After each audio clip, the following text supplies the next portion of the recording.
Good morning, everyone. I'm Jeff Blankenberg. Welcome to Alexa and Friends. As we do most Thursdays, I am here interviewing someone from the world of Alexa. And today I have the good pleasure of joining Dilek Hakkani-Tür, who is a senior principal scientist on the Alexa AI team. So, Dilek, thank you for being here. Hi, good morning. Thank you very much for inviting me, Jeff. Certainly. I'm glad you could be here. So, I know that I prepared you a little bit for this, but we have a set of questions that we like to ask on this show, and I'd like to start with those just to get you a little comfortable and get you to tell us a few stories before we get into some of the more important things that we want to cover today. So, one of the first questions that I like to ask everybody that's on the show is, if you could have any superpower, what would that superpower be and why? That's a very good question. So when I was younger, I would think if I was fluent in all of world's languages, that would be very cool. Oh, fluent in all languages. That would be cool. Yes, that would be exciting. As I get older these days, I'm thinking more like, what if I don't have to sleep? There are so many things to do, not enough time, never ever enough time. So wow, that's a new one I hadn't heard before. The superpower you're describing is that I would not need to sleep. I could just stay up all night. I can do all the things that I need to do whenever I need to do them. I gotta say, you've got something there. I could certainly use some more time.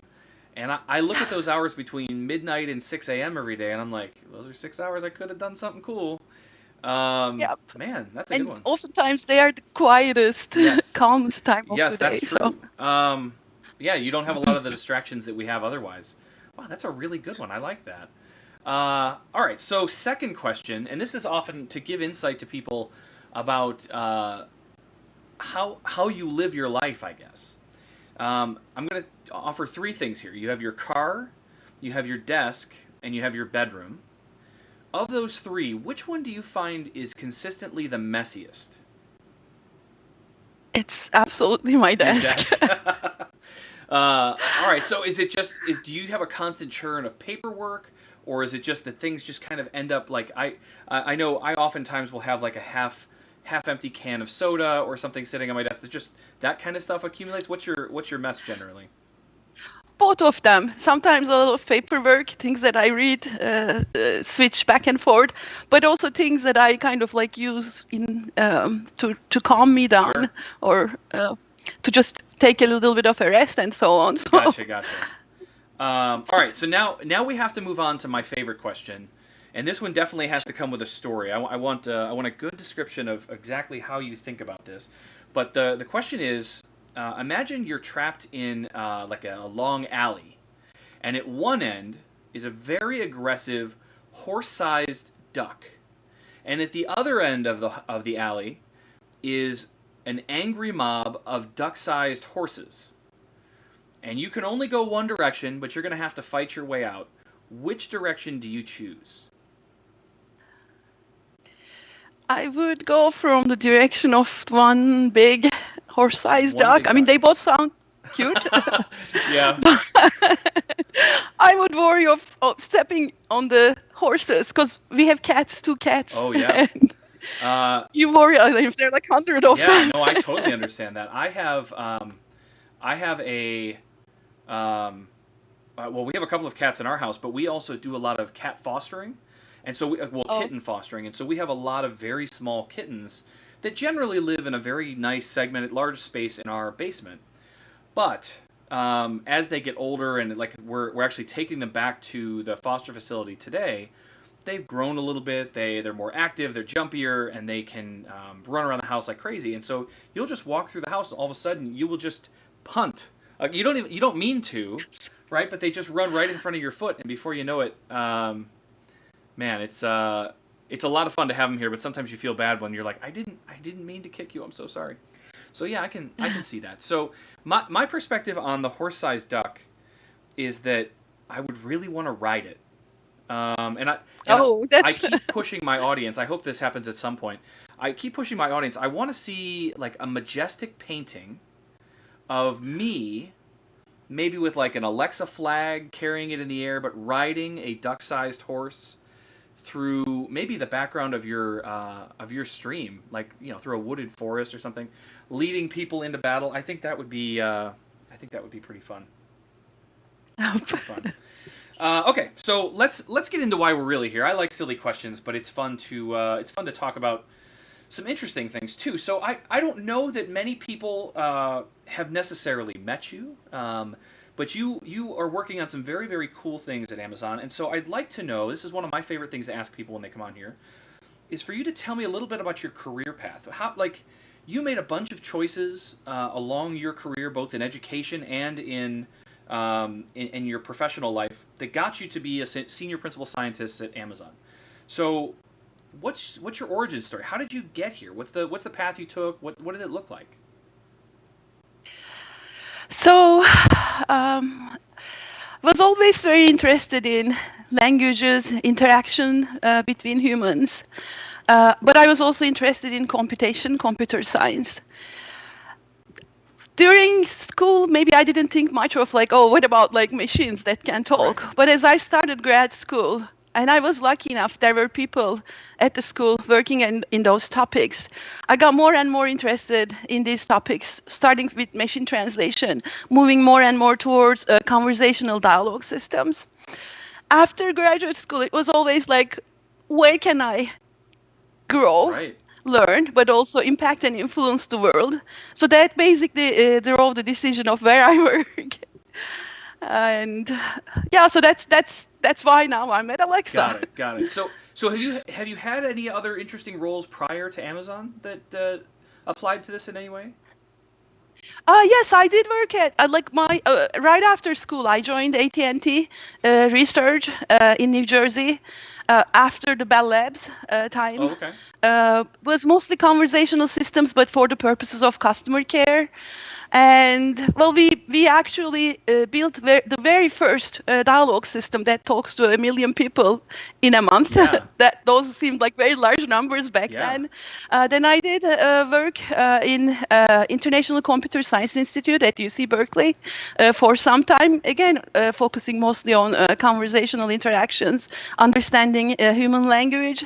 Then I joined Microsoft Research, Google Research, and now Alexa. Very, very good. All right, and so I would imagine you probably had some interesting schools behind you. Where did you go to undergrad? Where did you get your graduate degrees from?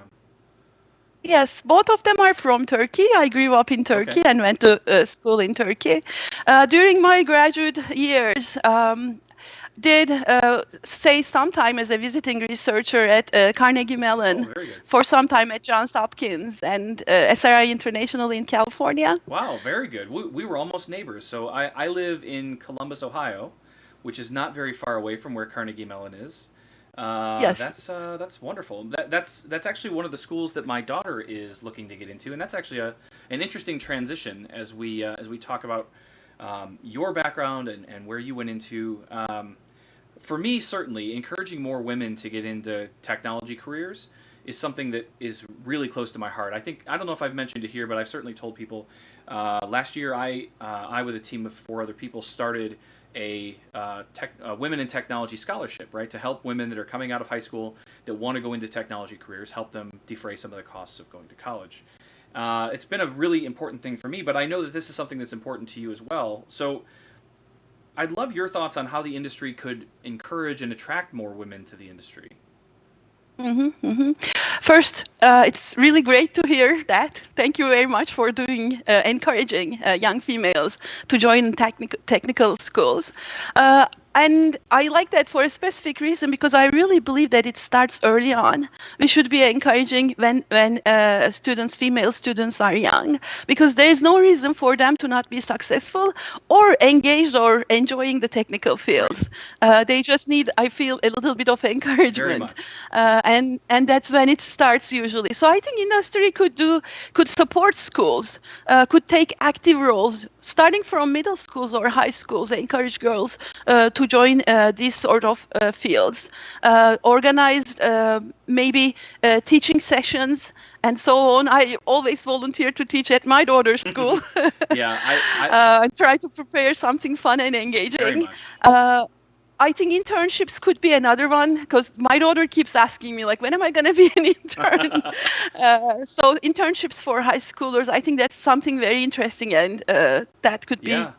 Yeah, I think it's interesting when you look at the job, like the job landscape, right? There's so many things that students think they could do, but they're often very restricted by only the things that they've seen, right? That's why so many children, if you ask them when they're a sixth grader what they want to do, they're like, I want to be a teacher, right? Because they see teachers and they see what teachers do, but they don't have like nobody has the perspective in sixth grade that like, you know what I want to be? I want to be a software project manager. Like that's not a thing that really stands out to them unless maybe their parents do it or an aunt or uncle or something. And so I think that we need to give opportunities to students to be able to see like my job to my kids. My daughter's 16, my son is 12, and my job to them is that I sit in front of a computer all day. But they don't really, without like sitting down and showing them what I'm doing and like, look at how I'm solving these problems and I'm writing in this whole other language that computers understand. Like that kind of stuff, I think, is deeper than they would get just kind of looking around, right? To them, it looks like I'm just sitting at a desk all day. Yeah, Yeah. certainly. So are there other things that we as the industry, beyond internships and like introductions, are there things that beyond getting to them early, I guess maybe is the right way to say it, but beyond that, are there things that we can do today to encourage and retain women to stay in the industry? Because one of the things that I understand about this is that many times there are a lot of women that are very interested and very passionate about this stuff, but they are consistently, repeatedly, systematically told that they should try other things, right? I really want to get into software. You'd be a great project manager. That's the kind of encouragement that they get when realistically, like you could be just as technical as the boys, but they're not encouraged in those same directions, right? Is there anything we can do that we can solve today without having to wait for a 16-year-old to become a 25-year-old? I think encouragement, that's the more important thing. Being role models, making them, letting them get to know the role models. I think showing some of the conclusions, outcomes from the work, because it's not just sitting down all day in front of a computer. Right. Actually, something fantastic comes out of it at the very end. Of course, it's painful, but I mean, sometimes it could be, but it's all worth it. All right. That's great. Thank you. Okay, so last month I had Prem Natarajan on here. He's the VP of Natural Understanding at LexAI. And we talked a lot about natural understanding and conversational AI, and he gave us an overview of kind of the research that his team works on. From what I understand, you are very, very focused on this conversational AI problem, and it's often described as like one of the hardest problems in AI. So, do you agree that it's one of the toughest ones, and why? Absolutely. It is one of the toughest problems in AI. So I think, first of all, languages are ambiguous. When we say something, oftentimes they're so flexible that things could change, things could get multiple meanings. Us humans, we oftentimes interpret what is being told to us through using common sense reasoning, through using whatever is happening in the context, through signals, not just in the words, but also in the speech of the things that are told to us, and so on. When you take all of these together, then try to understand, then you could probably solve the problem, but it is very challenging, especially things related to reasoning. They are for machines. They are harder things to do. And I sometimes think to myself, even like us humans, when somebody says us something, I'm not 100% sure we all understand what is being told to us, right? But we somehow know how to get around it, or oftentimes, hopefully, or we get in trouble, right? This is something that happens to me all the time, actually.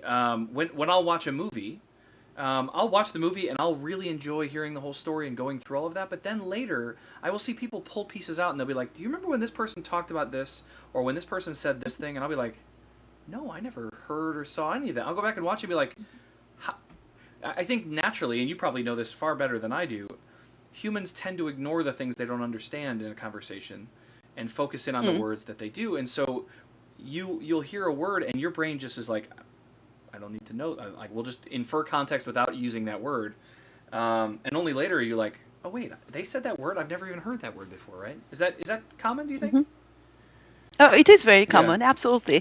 And then there's other signals in the language, though. Like when I don't understand the word, because I'm a non-native speaker of English, for Sure. example, I kind of like try to use the context, try to just make sense out of it, right? Um, and if not, focus on things that I know No, certainly. that's perfect. So I actually have a really good question from the audience that I would love to ask you, and I Oh, think sure. this is great to get your perspective on. The question is, what are some of the differences that you find, because you just kind of mentioned this, in developing NLU in your native language versus English? Do you find yourself presented with a new set of challenges because you're working in English rather than your native language? Yes, so I'm a native speaker of Turkish, and Turkish is a morphologically complex language. We do form verbs from nouns or adjectives from verbs and so on by just adding suffixes to the end of the words. That basically tells me that, and it's both derivational and inflectional, and but that basically tells me that the size of the vocabulary in the language is infinite because we can keep forming words, like we can keep very very long Right. words in Turkish. So that, and then there are also other certain rules, more regular rules like vowel harmony and so on. So then the form of those suffixes could change depending on the words that they are attached to. So those are mainly challenges in Turkish that make it harder to process. But at the same time, we do speak more like what we see is what we say. Sure. So words do not really have different, or combinations of letters do not really have different Oh, that's pronunciations nice. in different contexts. So in that sense, it's a little bit easier. But yeah, so but I would say that the most challenging part of Turkish is the morphology. Got it. And so, do you find yourself as a native Turkish speaker? Are there interesting challenges that you face working on NLU in English that maybe a native English speaker would not face? Like Um, having to dive into the nuance of English. um, Certainly. So I do feel like maybe there is so much ambiguity around prepositions.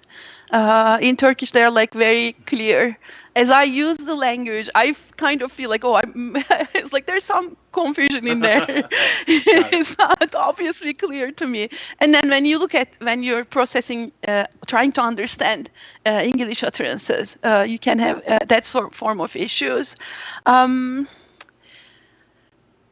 Yes, that I guess No, that's that's the main that's thing a that great comes up to answer. my I mind. didn't want to cut you off there, so that's great. All right, so now we get a big overarching question, which is like, if you could describe for me, and you can take as long as you'd like to do this. We have plenty of time. What do you consider the current state of conversational AI?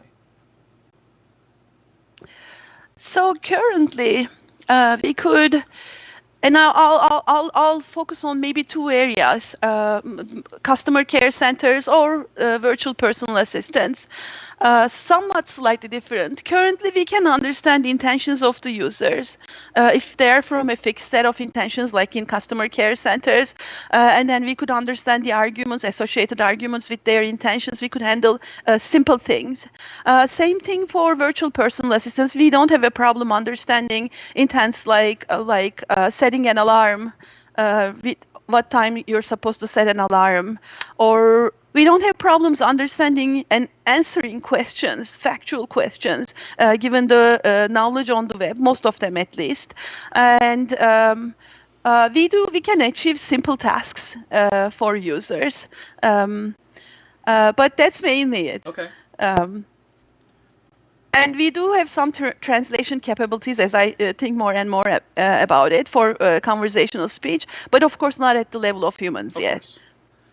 Yeah, I think it's remarkable to me. So I spend most of my time talking to developers about conversational AI and building Alexa skills, things like that. And I often describe for them that they have a natural language understanding engine running inside their own bodies all the time. And if we could only model that, right, it would be amazing. If there are many times where I talk to Alexa, and I say the equivalent of something like, I'm fine, right? And all of us, everyone watching right now knows whatever he just said, he's not fine. Like there's something wrong. In the same way that, you know, your spouse or somebody like that might say the same thing. And so we're operating on natural language understanding all the time. And I think it's really interesting to think about how a computer tries to do that same thing using words and tonalities and stuff like that. Because man, is it hard. It just sounds like it's such a challenging problem to be able to infer. And I think maybe once you have the mass scale of utterances, another example I use is when someone says to you, hey, what's it like? We all kind of know they're asking about the weather, but there's no context in those words to suggest that they're asking about the weather, right? Those just sound like infinitely challenging problems. Then there's so many possibilities for those kinds of things. So it's always very, very interesting to me to see to talk with folks that are solving those kinds of problems. Okay, so related to conversational AI then, what are some of the opportunities that you see for AI systems in the future, for conversational AI systems? And well, let's start there. So what kind of opportunities do you see for conversational AI? Where do we see the next steps in the next 2, maybe 5 years? I think accomplishing more complex tasks, tasks that are related to each other, not asking the user again and again what the connection between them is, being able to switch from task-oriented interactions, like I want to book a table, let's say, where there's an API, I'm talking to it, but switching back and forth from non-task related things, like, for example, maybe I want to know if they have outdoor seating, or I want to know if there's some parking nearby, right? And the API may not be able to provide me such information. Being able to switch back and forth from what the API can provide to what the real-world knowledge can provide to the user. I envision we will have more flexible, more natural conversations in the shorter time span like that, being able to switch back and forth easily and frequently. Learning things from user is a very important area. Learning things from multiple users that we can generalize to many people. I have this one example. We have the wildfires oftentimes in the fall season. All of a sudden the weather gets very dirty, right? So then I have this intention, like, what is the air quality index?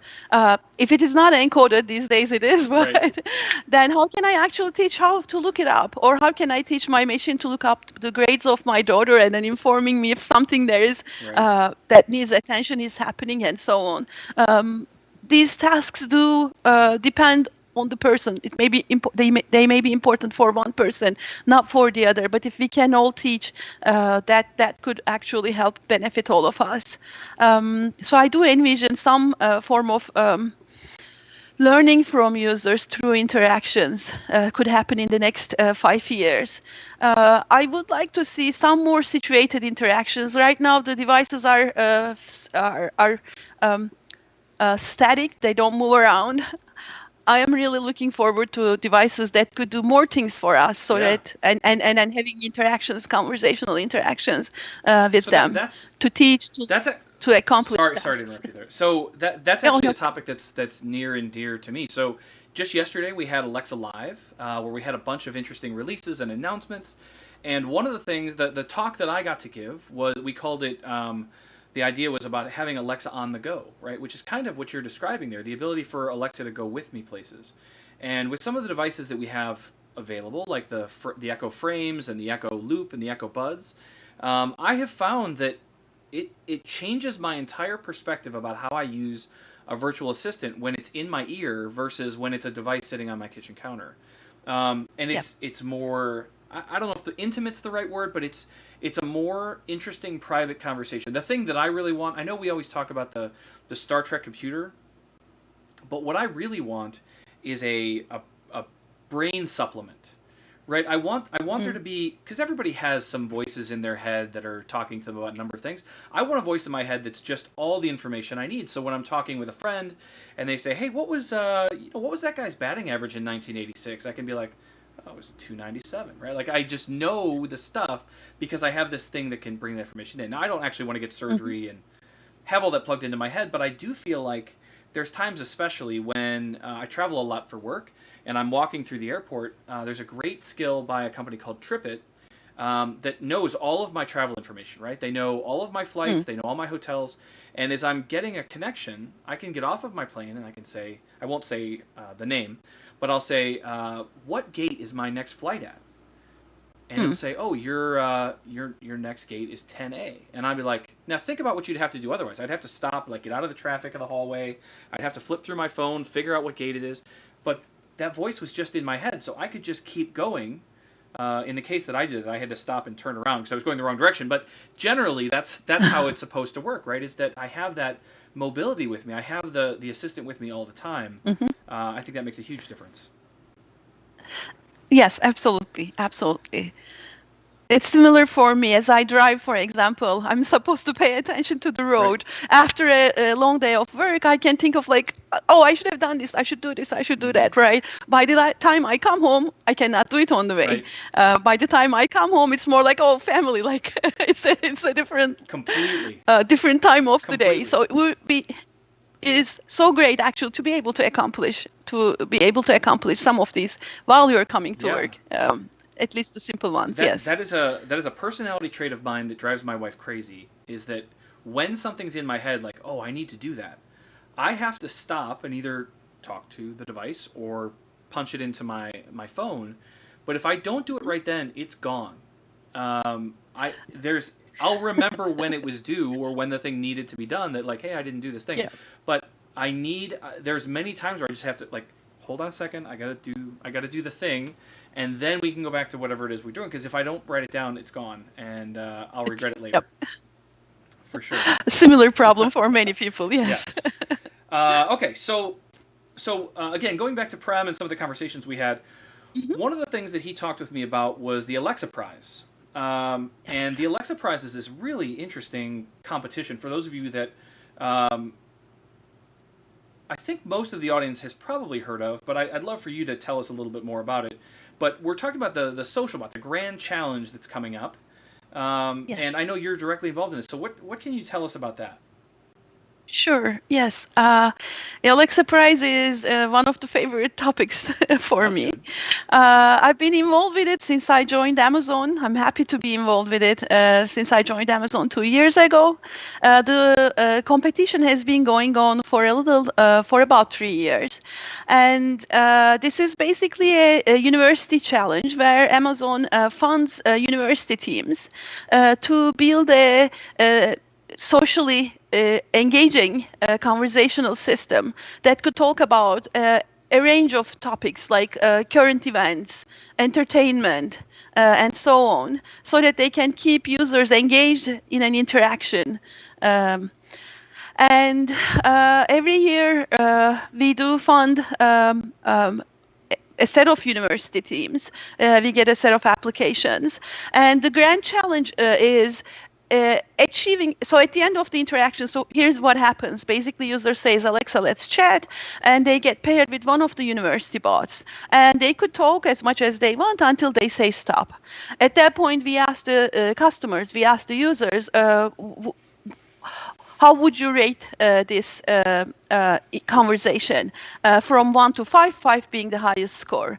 And so the grand challenge is basically reaching a composite score of 4 or higher from the judges. And the judges at least find a majority of the conversations at that level of 4 or above, and the final rounds of conversation should remain over 20 minutes, which I think is actually a challenging target even for us humans. 20-minute conversation. I mean, we're at 31, so we're doing really well.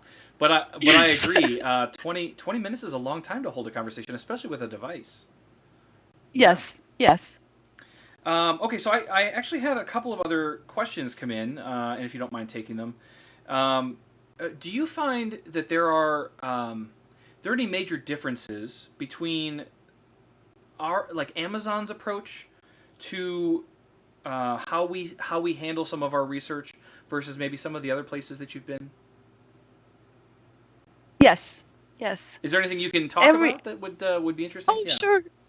Sure, sure. I mean, I've been lucky to be at very interesting places to work for, and also to work with a ton of smart and fantastic people at all of these places that I worked before.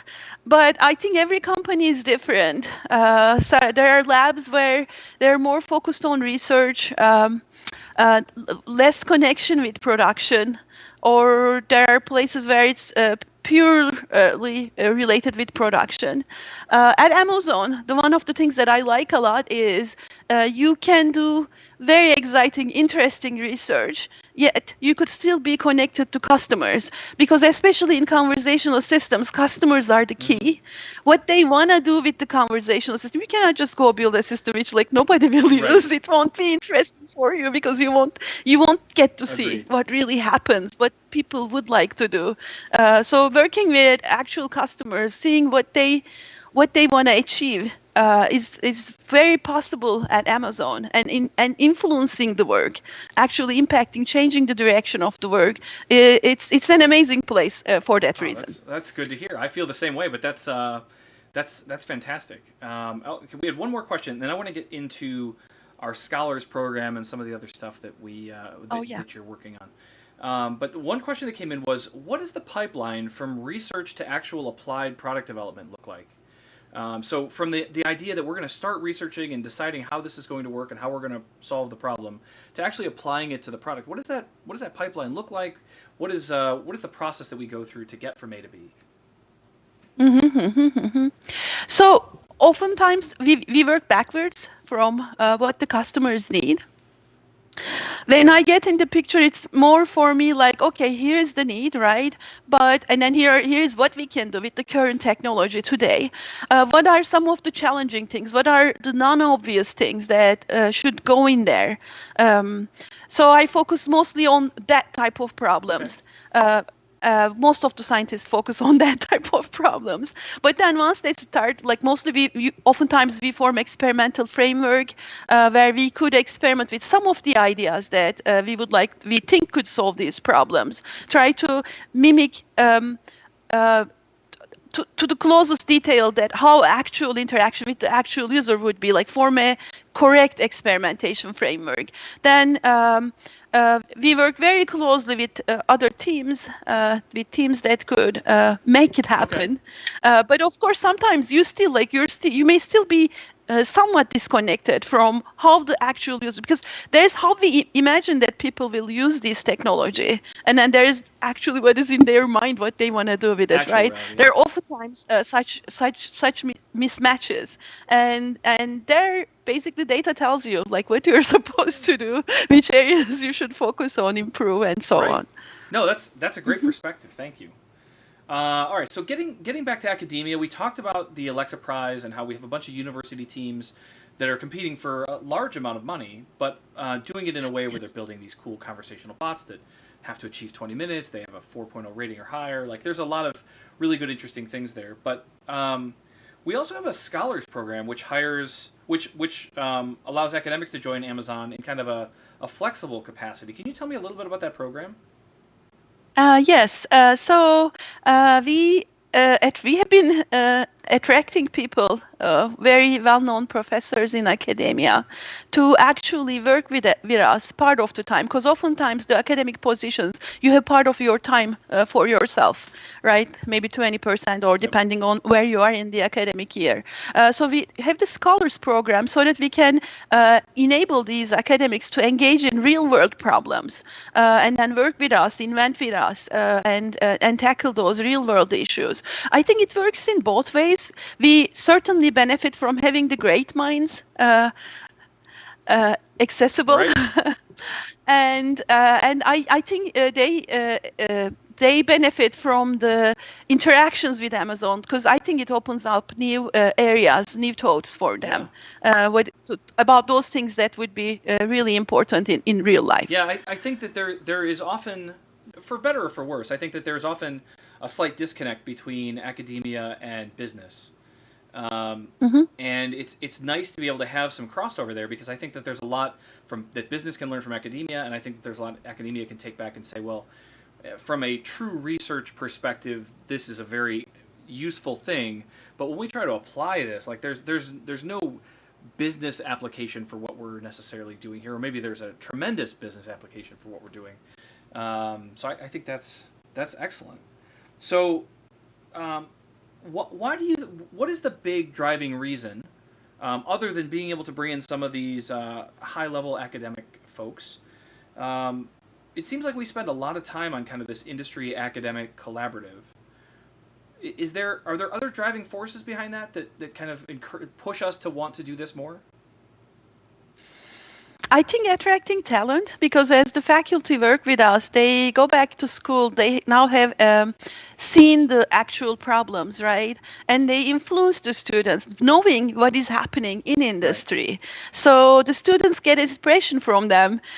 So they may want to specialize in the topics. So they starting from school in the topics that are important for us.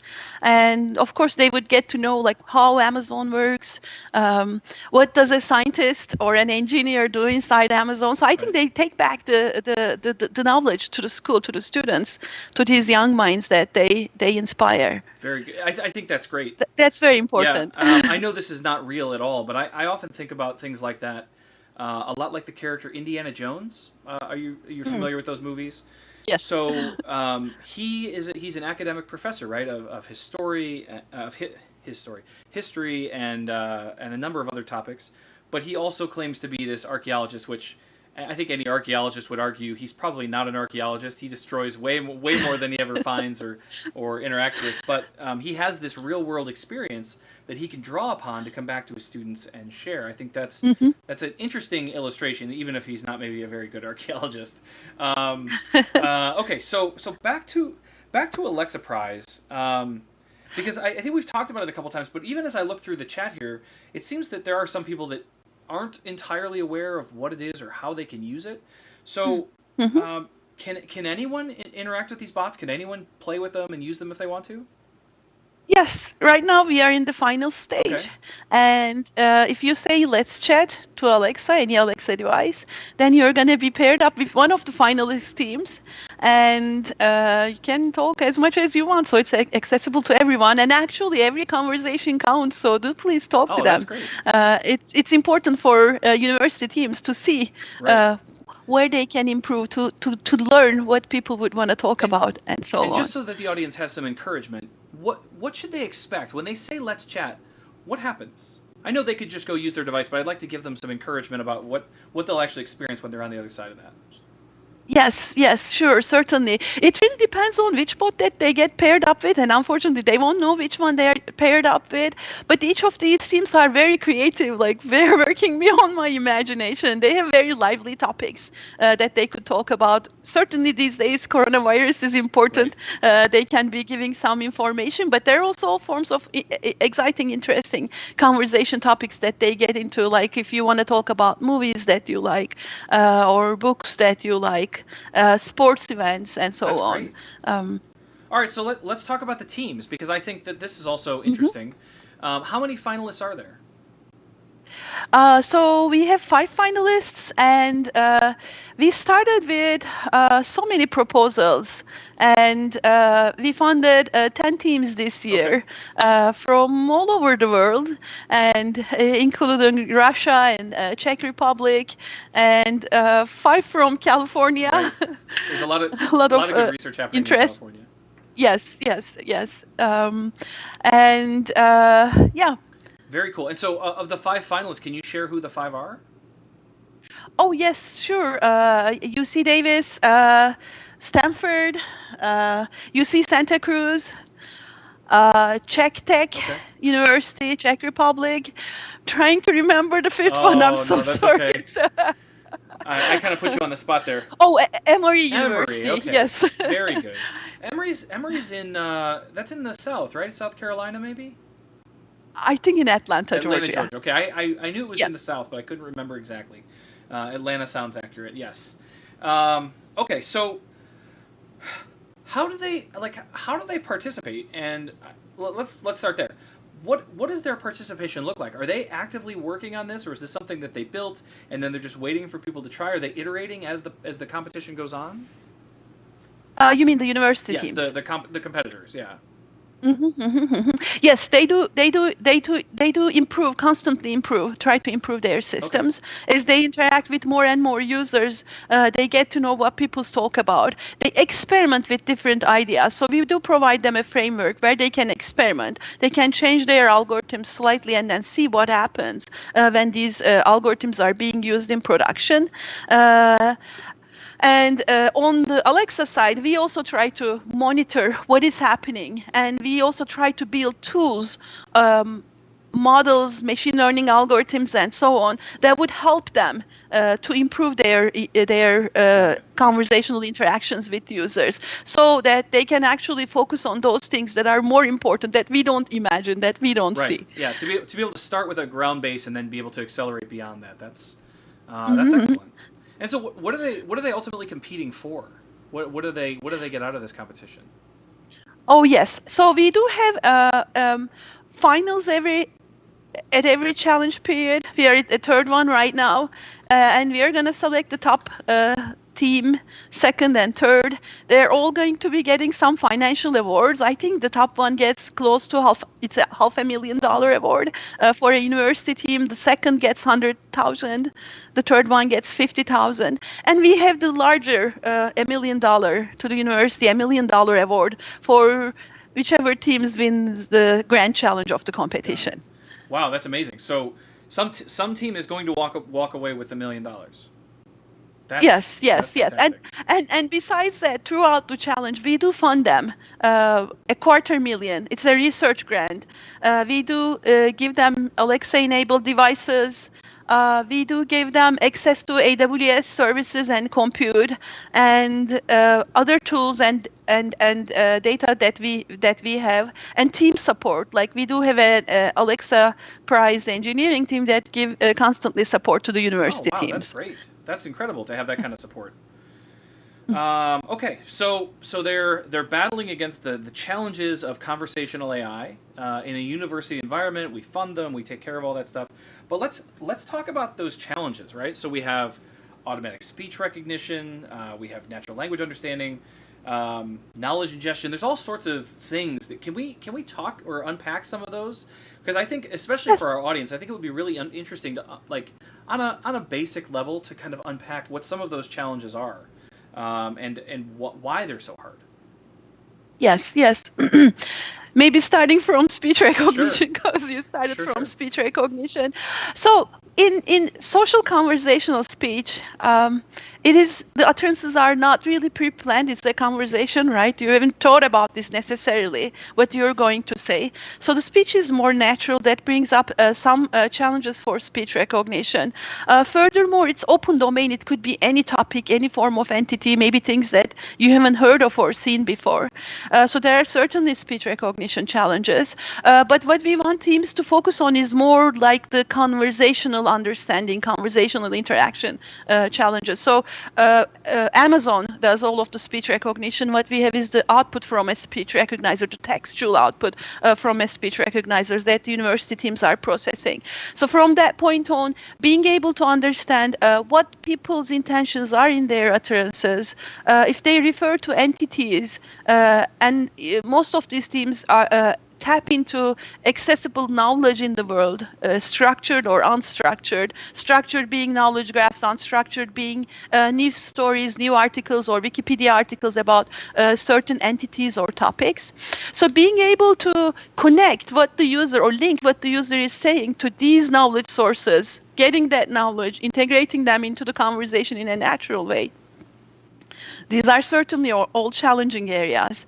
And you can imagine this is happening when there are errors in the ASR output because of a variety of reasons. So their algorithms, their tools need to be very robust for speech recognition errors. And natural conversational utterances, they could get quite long, and certain parts may have different meanings or intentions. They need to be able to understand, analyze that.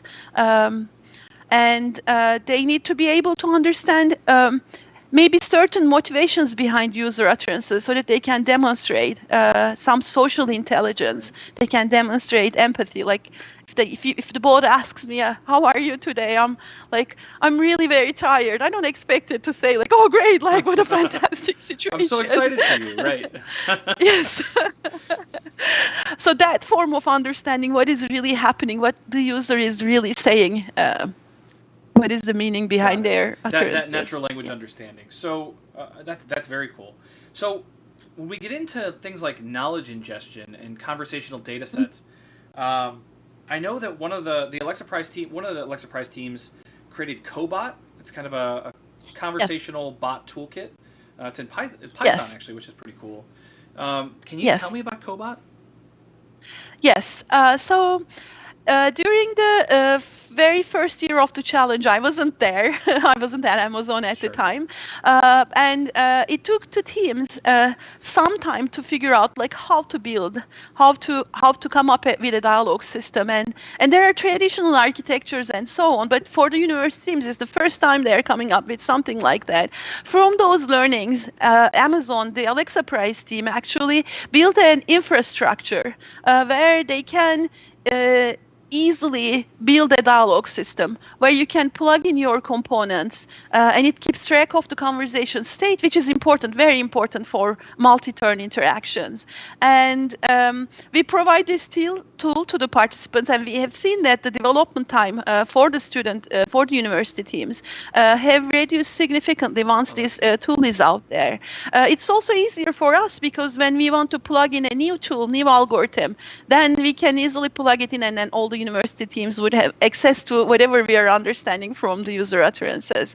And yeah, so it's basically an infrastructure, a framework where you can it's a dialogue conversational system framework where you can plug in these components. So it has parts that enable you to add uh, more abilities for language understanding, to add more abilities for response generation or dialogue management, and then finally the responses from each of these response generators that you plug in there, they are marked with the university teams can mark with SSML markers that's used for text-to-speech synthesis so that they can create some more naturalness in the output speech when it's being played to the Very cool. users. That sounds exciting. I have to ask this question only because my job is to internally to Amazon, I represent all the developers, right? When they come to me and they ask questions, how do I do this? How do I solve this problem? My job is to go to the product team and say, how do we, let's help them solve this problem, right? I'm directly in touch with the customers. But on the same token, my other job is to talk outwardly to our developers and let them know what's going on and what's new and related. And I can guarantee within the next 24 hours, I'm going to get a question. Hey, I heard you talk about that cobot thing. How can I use it? Is it available? Not Okay. yet, not that I know Okay. of. It's available for the Alexa Prize Participants. um, Okay. participants, yes.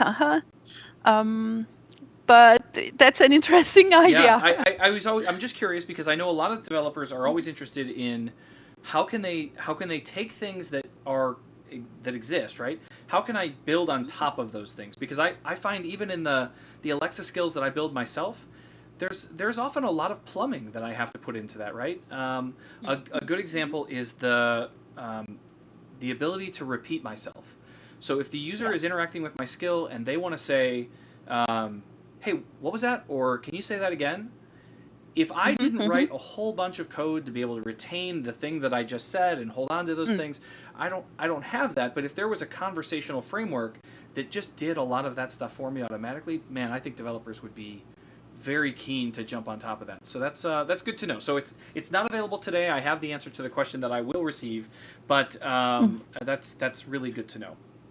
Yeah, yeah, but you can imagine whatever we learn, we are working on making it available for everyone. Absolutely. So some of the things that we learn from the challenge, they go in some other programs that we have for the Alexa skills developers, Cool. including things like Alexa All conversations. right.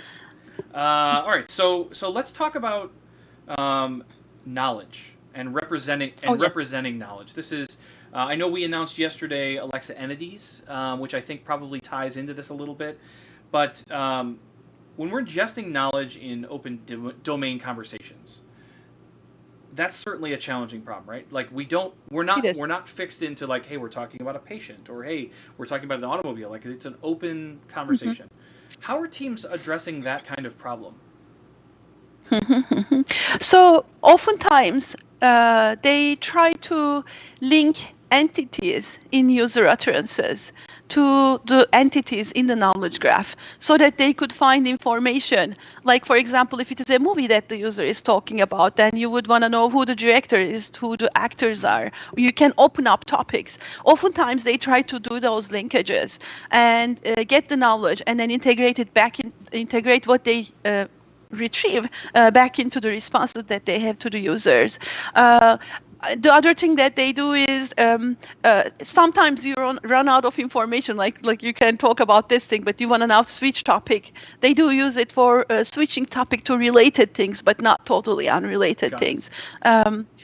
And yes, so the knowledge could be tricky. So most of this knowledge is structured. There's also unstructured knowledge.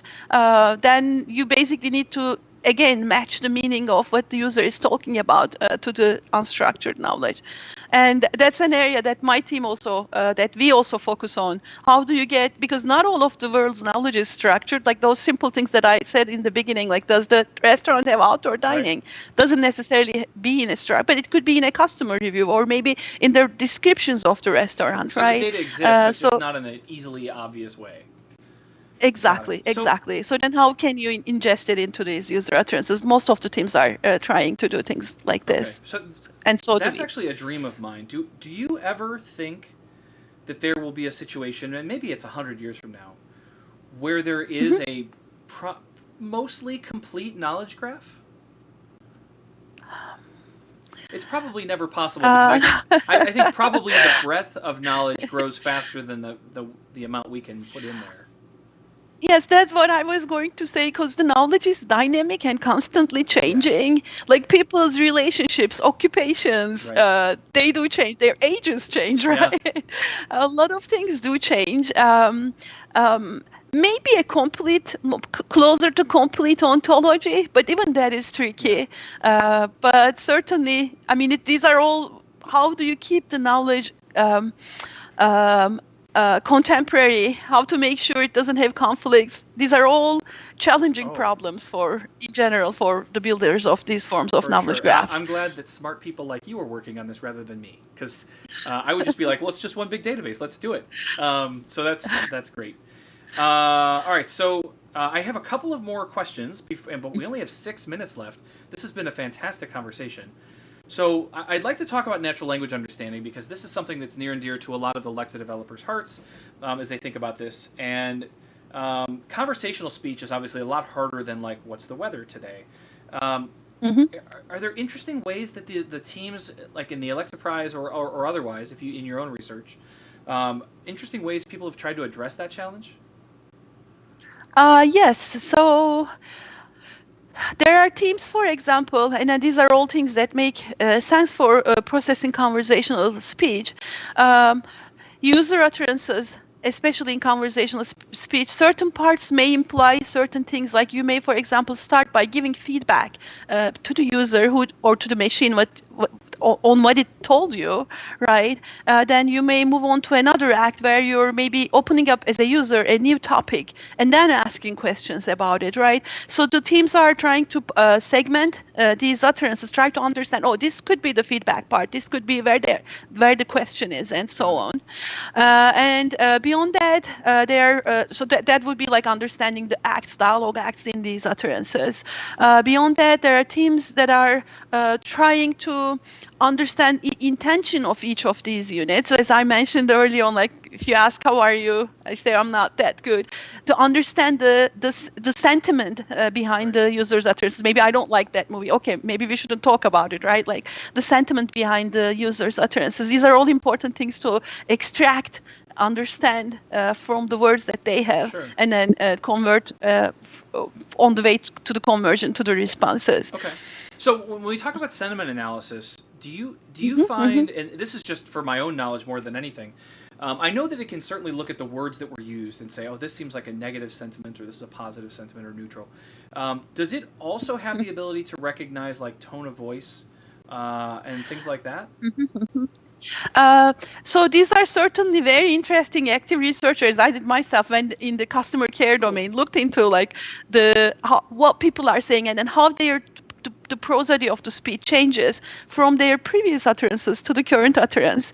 Though I should say that in the case of customer care interactions, these emotions I feel are more exaggerated. So there is a lot of information in speech. For the Alexa price, we mainly stick to the text. Okay. Yes. Very, very good. All right, so the the last topic that I want to touch on is context. And this is something that I also am very actively interested and engaged in, because I feel like there's so much that can be done around context with a user if we only had the knowledge, if we only know enough about a user. The example I always use is for for my device to just pipe up and say, "Hey Jeff, I got you a dentist appointment for next Friday." Right, like that simple gesture means that it knows who my dentist is, and it knows it has access to my calendar, and it knows it has access to potentially my insurance company, right? There's a lot of pieces that in parts that go together, and it was able to recognize that I haven't had a dentist appointment in 6 months, so it needs to take care of that for me. So when we talk about context, not only in that regard, but also just in conversation, are there any new techniques or things that people are using to address context? Yes, so certainly keeping track of what is happening throughout the conversation, because you may be saying some of these things in the same conversation, and from the social bot's perspective, also the type of things it makes up, it tells you throughout the conversation. So there are ways to keep track of what is being said and remember it in the following conversation or conversations. So for example, if a bot tells you like, I don't like this movie, you don't expect it like 10 turns later, I actually like that movie a lot, right? You would lose your trust to this system that you're talking to if that happens. So they do keep track of this information, represent them in some form of there was one specific team representing it in the form of knowledge graphs, right? Like as I build the persona of this machine, if I remember it right, that was BYU. Let me build a persona of this machine in a knowledge graph and then keep using that information in the future interactions.